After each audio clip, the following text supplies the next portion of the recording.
After the defeat of the Medes and the collapse of the Lydian kingdom, Cyrus's fame spread throughout the world. A new king who ruled not with cruelty, but with justice.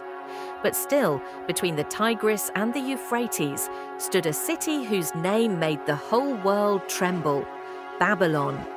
Babylon, the jewel of Mesopotamia, a city with towers and walls so massive that historians said one could ride a chariot on its top for several leagues. In the heart of the city, the Hanging Gardens, a wonder of the world, cast shadows over the houses. But behind this splendor, the people suffered. Their king, Nabonidus, had cast aside the ancient gods of Babylon and worshipped only a new deity.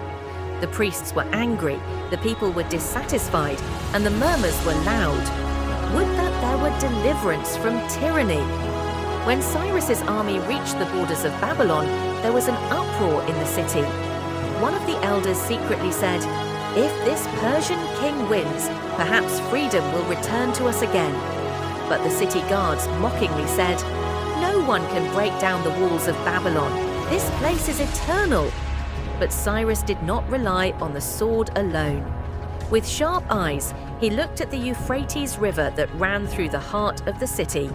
He thought and said, "If the walls are high, one must cross through the water."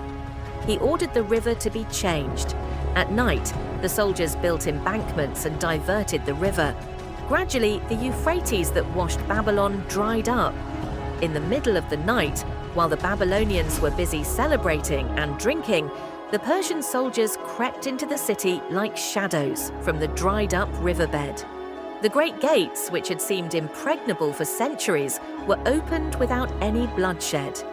The next morning, the people were astonished to see the Persian flag raised on the towers of the city.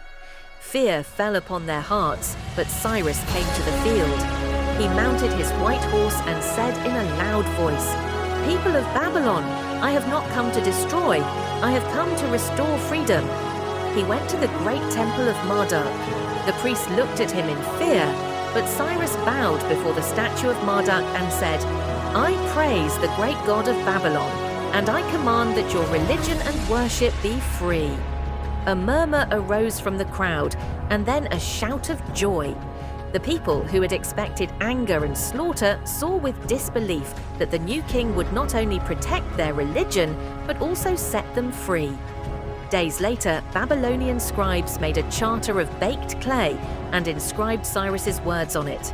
The words that remain to this day. "I, Cyrus, king of the world, decree, no one shall be held in bondage. No man shall change the religion of any people. No people shall be driven from their land." This decree, now known as the Cyrus Charter, or the First Declaration of Human Rights, reverberated throughout the world.